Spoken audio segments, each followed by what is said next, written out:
मसीह में आप सबों को नमस्कार।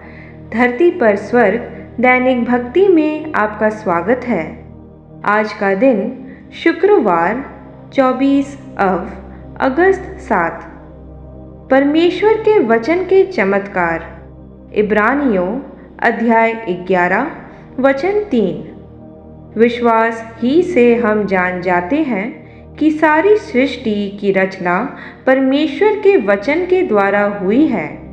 यह नहीं कि जो कुछ देखने में आता है वह देखी हुई वस्तुओं से बना हो। परमेश्वर का वचन सभी समस्याओं के समाधान, सभी प्रश्नों के उत्तर और जीवन की हर चुनौती से बाहर निकलने का रास्ता है। यशाया अध्याय 60 वचन 1 से लेकर 22। भजन संहिता अध्याय 107 वचन 20। वास्तव में परमेश्वर का वचन मानव जाति के लिए चमत्कारों से भरा हुआ है। भजन संहिता अध्याय 119 वचन 18। यूहन्ना अध्याय 1 वचन 1 से लेकर 5 और 8। 2017 को अच्छे के लिए याद रखने योग्य वर्ष बनाने, सभी क्षेत्रों में दिव्य परिपूर्णता के लिए आपको एक चीज अवश्य करनी चाहिए: वचन के प्रति समर्पित होना और परमेश्वर के वचन के चमत्कारों को खोजना और अनुभव करना।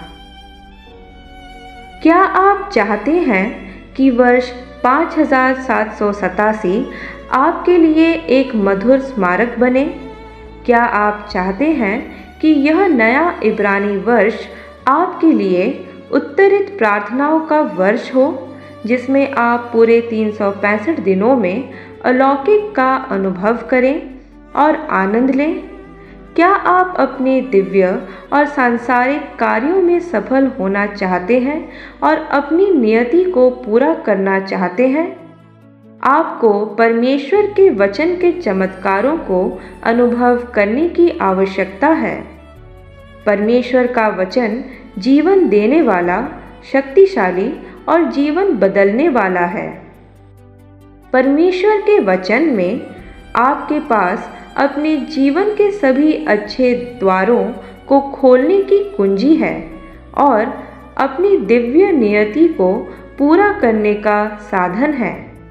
वचन स्वयं परमेश्वर है और यह हमारे लिए परमेश्वर का सबसे अच्छा उपहार है। वचन में मनुष्य के लिए सर्वव्यापी लाभ और अमूल्य मूल्य है। सुनिश्चित करें कि व्यवस्था की यह पुस्तक आपके मुख से कभी ना हटे। परमेश्वर के वचन को अपना एकमात्र स्रोत, सर्व औषधि और सब कुछ बनाने का संकल्प लें। अपना ध्यान ना भटकाएं। आपके जो भी प्रश्न हो, वचन के पास उसका उत्तर है। इसे खोजें और पाएं। आपको जो भी समस्या हो, वचन के पास उसका समाधान है। इसे प्राप्त करें और इसका आनंद लें। मैं घोषणा करता हूँ कि यह वर्ष दिव्य मुलाकातों से भरा हो, जो आपको राजा यीशु के नाम में दैनिक रूप से परमेश्वर के वचन के अनंत चमत्कारों का अनुभव कराए। अब इस भविष्यवाणी की घोषणा को मेरे पीछे दोहराएं। मेरे प्रभु का वचन मेरी दुनिया के लिए तलवार है। उच्चतम सांसारिक आनंद, उस आनंद की केवल एक छाया है जो मुझे परमेश्वर के वचन को पढ़ने में मिलता है।